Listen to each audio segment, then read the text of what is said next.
So welcome student in our today's section of subject power engineering and refrigeration. Today we are going to see this positive displacement rotary compressors.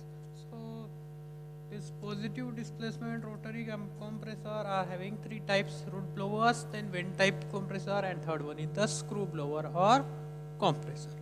The main application is same there, as they are having a very high output volume production, and they are easy in operation. Their cost is also less as compared to the reciprocating operation, reciprocating compressors. But the positive displacement rotary compressors are working on the same function, that there is a reduction in the area. That's why the pressure increases, and we use this mechanism to get the high pressure output.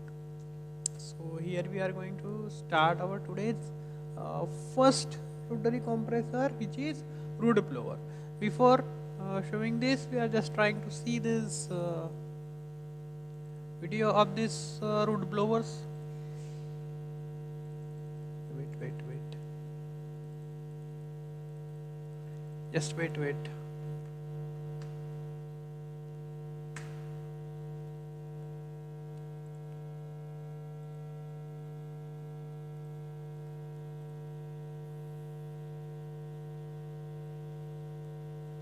Okay, sorry.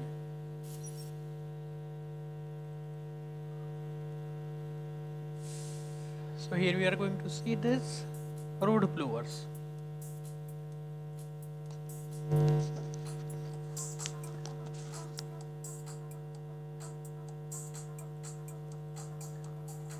So normally our root blowers will look like this from the external, and now we are going to see its internal structure. So this is from internal structure, it will look like this.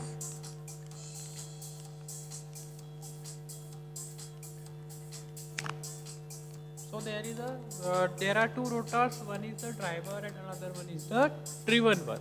Here you can see this application of this root blower. Then construction purpose, cement purpose, power production, chemical industries, fertilizers, all these things, these root blowers can be used. So this is the internal function of this root blower. There are the two lobes present there. You can see here. These are the two rotors. From these two, one will be the driver, another one is the driven. One is connected to the motor, and another one is just driven according to it. And you can see that working of this, from the suction, we are going to suck the air, and toward the discharge, we are going to produce the high pressure air. Simple one, simple in construction, simple to draw. You can see here it is having a casing. You can see here it is having a casing, and this air get trapped between the rotors and this casing.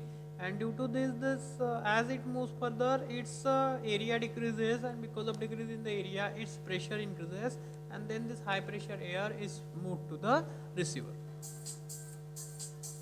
Now this is the particular application of this flash feeding system in cement industries. We are going to use this lobe compressor. Okay.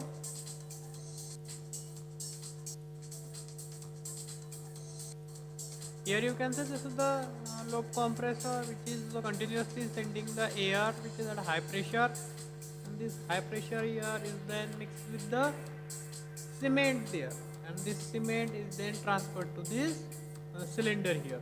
So this can be used to transfer the cement from one place to another.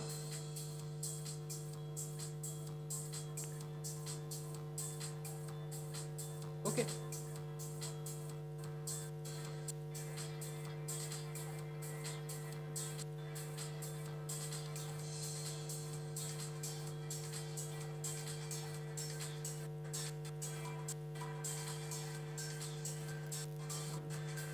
Okay, so here now we are going to see this theoretical manner here of this root blowers.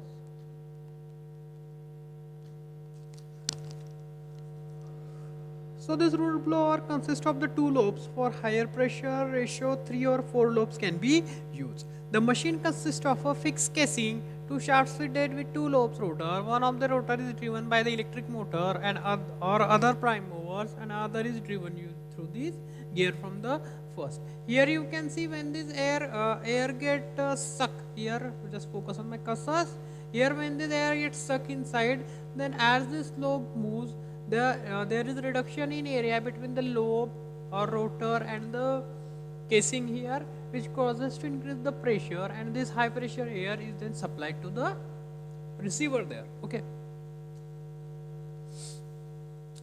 Here the air is drawn through this pipe inlet due to this rotation of the rotors. The volume of air is entrapped between the one rotor and casing for a very short interval due to the rotation of the loop. Trapped air is carried to the discharge side. Continued rotation of rotors over the trapped space to the discharge port. This air is pushed to the receiver due to the continuous rotation of the rotor. Here what is happening due to the continuous rotation of the rotor, the air is get trapped between the rotor and this casing, and this air is then forced to the receiver. As the rotation of the rotor is high speed and continuous, we can get this high pressure air at the receiver side. Okay. Simple one. Now we are going to see this vent type compressor or blower.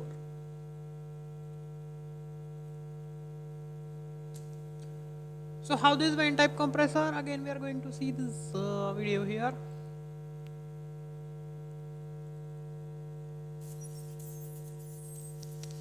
So here you can see this vent type rotary compressor.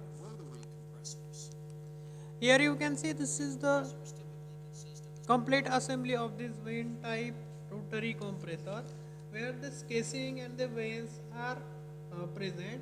These vanes are associated with this spring. Here you can see this is the spring. That's why the length of this vane can be adjusted. Here just watch first time, then I will explain. An inlet and an outlet. The vanes are on. Okay, it is having this vanes. Then housing means cover. Housing means it is the external body of our rotary compressor, or you may say it is the cover to this, and inside this housing these vanes are present. These vanes are mounted on this spring. That's why these vanes can adjust the length as it moves from one place to another. It is having outlet at one end, and up on the opposite way end it is having the inlet. An off-center drive shaft. Look, when this vanes As the shaft rotates, the vanes slide in and out to maintain contact with the cylinder. You can see these vanes are rotated in the rotational manner. Chambers within the cylinder of varying sizes. Air enters at the largest chamber. You can see here through inlets this air get trapped inside these inside the two vanes, and then when these two vanes are moved, the area of this air is get decreases because of the contraction of the spring, and because of contraction of the spring the air get compressed here, and then is high compressed air, or you may say pressurized air, is then moves through the outlet, and this process is continuously going on between all these vanes here. You can see at high speed this air it gets trapped from the inlet, and this high pressure is moved to the outlet side. Here we can see both this reciprocating compressor and rotary compressor. This rotary compressor is smooth in operation, whereas this rotary reciprocating compressor having the problem of the balancing of the load. You can hear the sound in case of this reciprocating compressor, and this rotary compressor may be silence in the work. Okay. So now we are going to see this this in theoretical manner.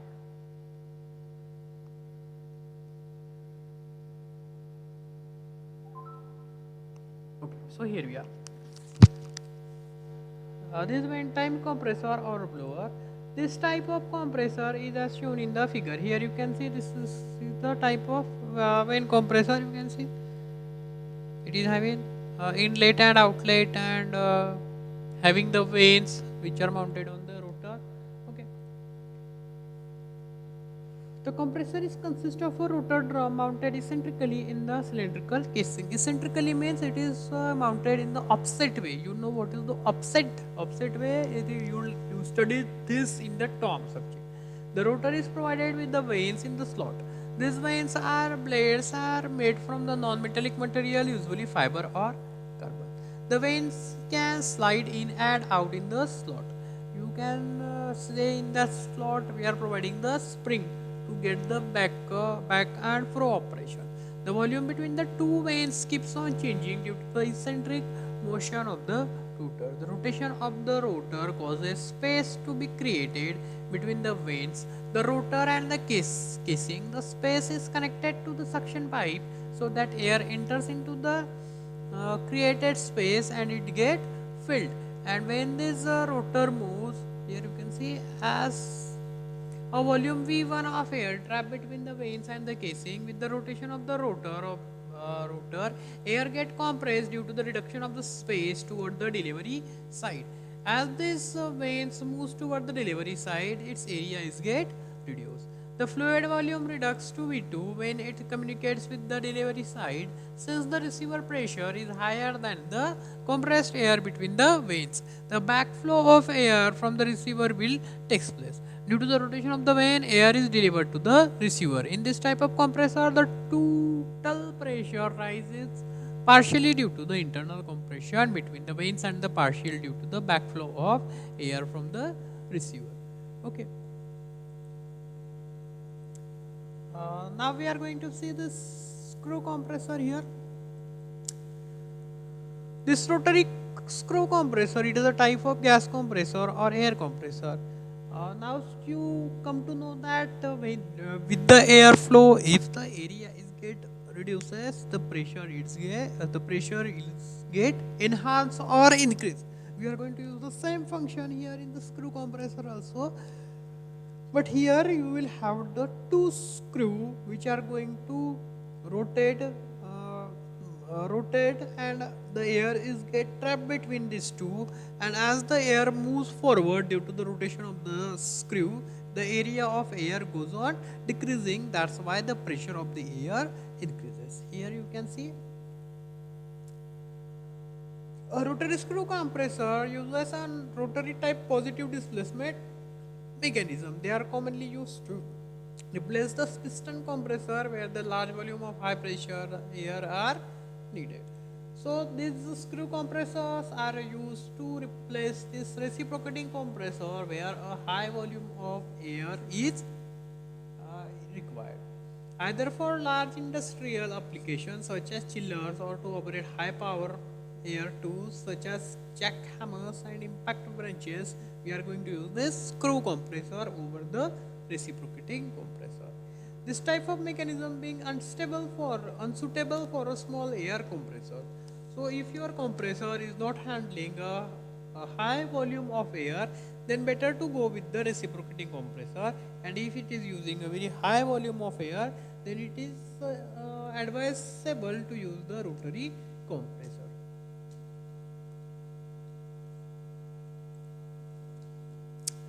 So here you can see this is the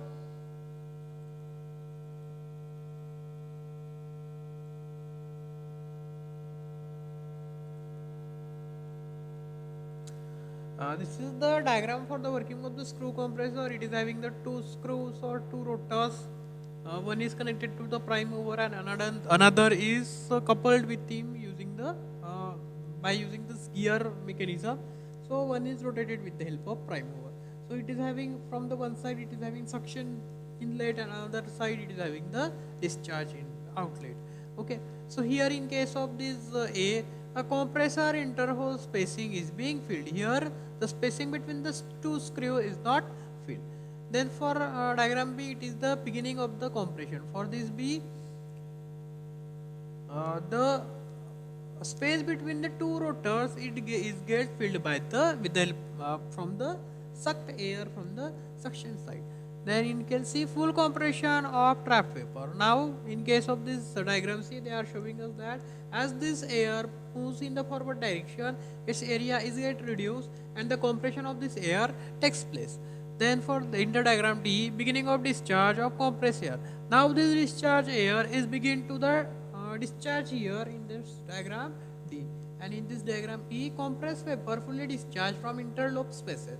Here you can see this compressed air from the between the rotor is get completely discharged here in the diagram E.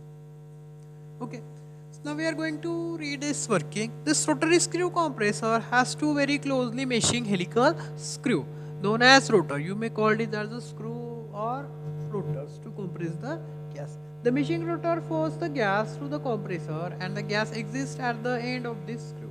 The working area in the interlobe volume between the male and the female rotors. So what is this male and the female rotors? You may consider it as the one is connected to the prime mover and another is not connected to, another is connected to it using the gear mechanism. Okay, so you can also use the word like driver and the driven rotors. The both words like male and female or driver and driven rotors are similar to each other. It is larger at the intake end and it decreases along the length of the rotors until the exhaust port. As we already discussed that initially the air is sucks or trapped between the screw, and when it moves forward then its area goes on decreasing, which causes to increase the pressure of this air.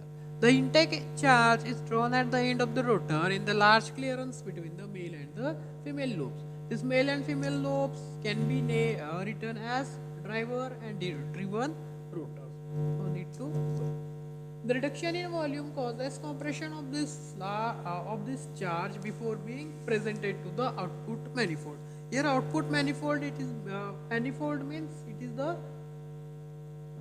the way which is provided there. Manifold means it is the connection. Connection you can consider it as the manifold mean output connection or outlet connection there.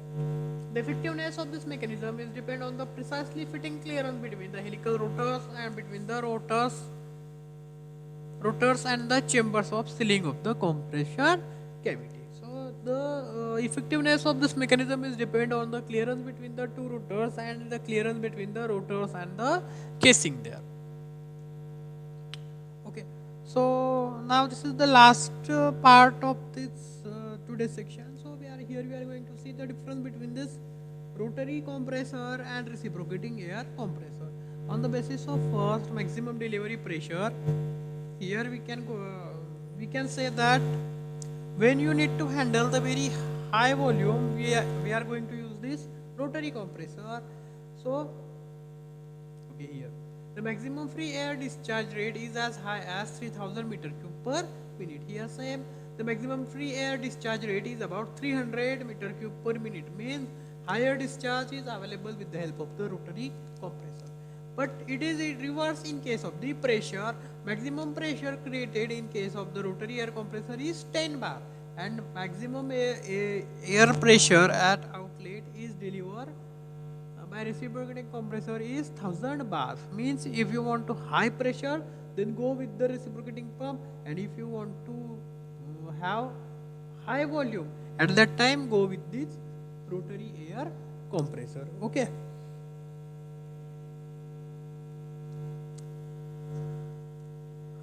Then here this speed of rotary air compressor is very high as compared to the speed of reciprocating compressor is low. The supply of air is continuous in case of rotary compressor, but supply of air is intermediate in case of the reciprocating compressor. The rotary air compressors are small, where the reciprocating compressors are large in size when we keep the discharge constant. There is no balancing problem in case of the rotary compressor, but balancing problem is major in case of the reciprocating compressor. The lubrication system requires for rotary air compressor is simple, where the lubrication system for reciprocating air compressor is complex one. Okay. The delivery air is more clean because of it does not comes in contact with the lubrication oil. That's why in the case of rotary air compressor, the delivery air is more clean, whereas in reciprocating air compressor, the delivery air is less clean. Then isentropic efficiency is used for all sort of the calculation. And here the isentropic efficiency for all sort of isothermal efficiency is used in case of the reciprocating compressor. Then suitability. These rotary compressors are suitable for large discharge of air at low pressure, whereas in case of the reciprocating air compressor, they are suitable for the low discharge of air at high pressure. The maintenance for this rotary air compressor is low as compared to the reciprocating compressor, where the initial cost of this rotary compressor is lower as compared to the reciprocating compressor. Means reciprocating compressor are expensive as compared with the rotary compressor. Okay students, so today section I am going to end here, and if you have any problem then you can contact me on my personal WhatsApp number. Thank you.